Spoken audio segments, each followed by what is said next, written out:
धूप ने अभी अभी सड़क के किनारे लगे पुराने पीपल के पेड़ की शाखाओं पर सुनहरी परत बिछाई थी। उस पेड़ के नीचे एक फटे लेकिन साफ कपड़े पहने मोची रघुनाथ बैठा था। उम्र होगी करीब 55 साल, आंखों में ईमानदारी और चेहरे पर सादगी की लकीरें। उसका एक छोटा सा लकड़ी का बॉक्स था, जिसमें सुई, धागा, पॉलिश और कुछ पुराने जूते रखे हुए थे। रघुनाथ हर दिन वहीं बैठकर जूते सिलता और जो भी ग्राहक आता मुस्कुराकर कहता, मालिक, आपका जूता कल जैसा नया कर दूंगा। वो शहर के लोगों में जाना पहचाना चेहरा था, लेकिन जिंदगी ने कभी उसे आसमान नहीं दिखाया। उसकी एक ही पहचान थी, सच्चाई और मेहनत। उसी सुबह वहां से गुजरी आईपीएस अधिकारी अदिति राव की गाड़ी। अदिति 30 साल की, तेज तर्रार और न्यायप्रिय अफसर थीं। उनकी वर्दी पर लगी स्टार की चमक लोगों में डर भी जगाती थी और भरोसा भी। शहर में अफवाह थी, अदिति मैडम बहुत सख्त हैं, किसी से झुकती नहीं। पर उस दिन कुछ ऐसा हुआ जिसने सबको हैरान कर दिया। अदिति की गाड़ी अचानक रुक गई।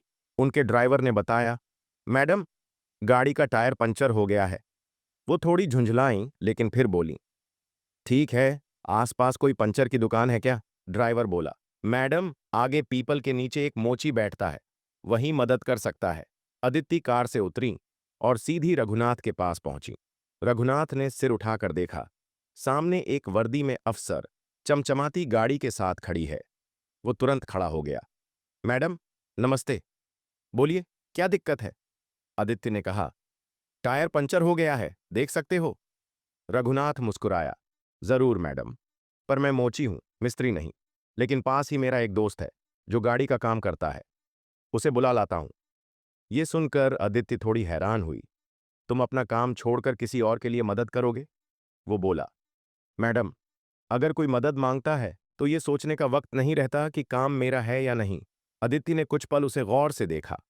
उसके हाथों पर पड़े छाले, धूल से सनी उंगलियां, और फिर भी चेहरे पर सच्चाई। रघुनाथ ने फोन निकाला, अपने दोस्त को बुलाया और कुछ ही मिनटों में टायर ठीक करवा दिया। जब सब हो गया तो आदित्य ने पर्स से कुछ पैसे निकाले। ये लो, मेहनताना। रघुनाथ ने धीरे से हाथ पीछे कर लिया।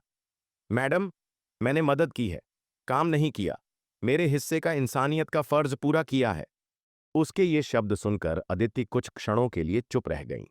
वो बोली, तुम्हें नहीं लगता कि जिंदगी ने तुम्हारे साथ न्याय नहीं किया? इतनी मेहनत, फिर भी यही सड़क किनारा। रघुनाथ ने मुस्कुराकर कहा, मैडम, जिंदगी अगर मुश्किल न हो तो मेहनत का मजा नहीं आता। मैं अपने पसीने से जो कमाता हूं वो किसी के एहसान से ज्यादा सुकून देता है। वो बोली, तुम्हारी बातें बड़ी हैं, पर आज के लोग इन्हें भूल चुके हैं। तभी वहां भीड़ जुट गई। लोग कानाफूसी करने लगे, आईपीएस मैडम किसी मोची से बातें कर रही हैं।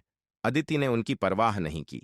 उन्होंने झुककर रघुनाथ का जूता उठाया जो साइड में पड़ा था और कहा, इतने पुराने जूते इतने सलीके से कौन रखता है? रघुनाथ ने मुस्कुराकर कहा, मैडम, चीजें टूटी हों तो उन्हें जोड़ना चाहिए, फेंकना नहीं, चाहे वो जूते हों या रिश्ते। उस पल अदिति की आंखें नम हो गईं। उन्होंने बिना सोचे झुककर उस मोची के पैर छुए। पूरा बाजार सन्न रह गया।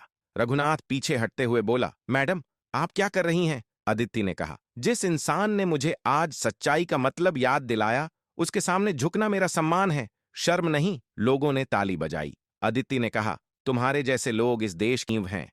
मैं आदेश दूंगी कि तुम्हारे लिए एक स्थायी दुकान बने। रघुनाथ बोला, मैडम, दुकान मिले या न मिले, मेरा काम तो यही रहेगा, लोगों के टूटे हुए जूते जोड़ना और कोशिश करना कि उनके दिल न टूटें। उस शाम शहर में सिर्फ एक ही बात थी। आईपीएस मैडम एक मोची के सामने झुक गईं, पर जिन लोगों ने उस पल को देखा था वो जानते थे कि वो झुकना नहीं, बल्कि सम्मान था, मेहनत, सच्चाई और इंसानियत के लिए। उस दिन की घटना के बाद पूरे कस्बे में हलचल मच गई।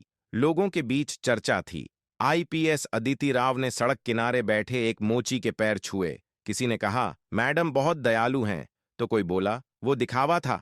लेकिन जो भी वहां मौजूद था उसने देखा था, उस क्षण में कोई अभिनय नहीं था, सिर्फ एक सच्चा एहसास था। अगले दिन अदिति अपने ऑफिस पहुंची। कमरे में बैठते ही उनका मन बार बार उसी मोची की ओर लौट रहा था। उनके दिमाग में रघुनाथ के शब्द गूंज रहे थे, मैडम, चीजें टूटी हों तो उन्हें जोड़ना चाहिए, फेंकना नहीं, चाहे वो जूते हों या रिश्ते। वो सोच में डूब गईं।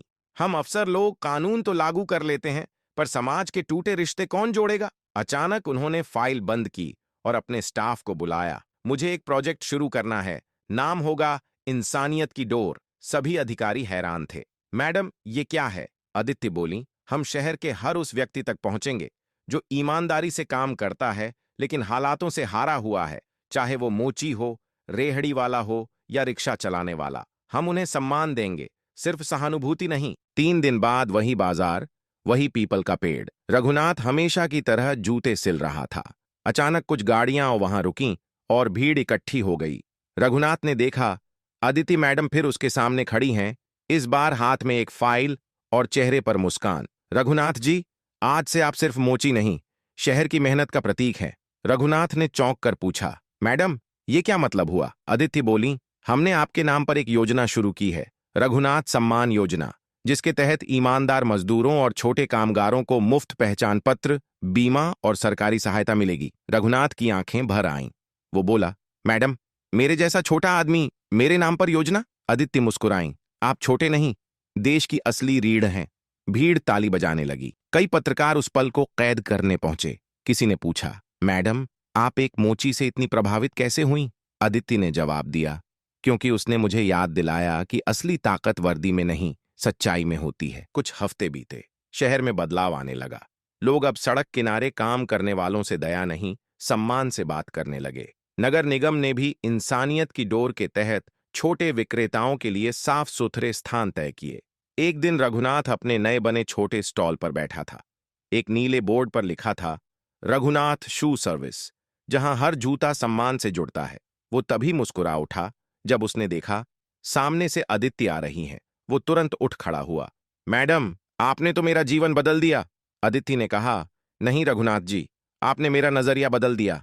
मैं पहले सोचती थी कि समाज को कानून से सुधारा जा सकता है, लेकिन अब समझी, सुधार इंसानियत से होता है। रघुनाथ ने सिर झुकाया और बोला, मैडम, जब आप जैसी अफसर सुनती हैं तो हम जैसे लोग बोलने की हिम्मत पाते हैं। तभी एक छोटा बच्चा आया। उसके फटे जूते रघुनाथ के सामने रखे थे। रघुनाथ बोला, बैठ बेटा, ये जूते ठीक कर दूंगा। अदिति मुस्कुराई और बोली, ये वही बच्चा है जो पहले स्कूल नहीं जाता था, अब इंसानियत की डोर योजना के तहत वो पढ़ाई कर रहा है।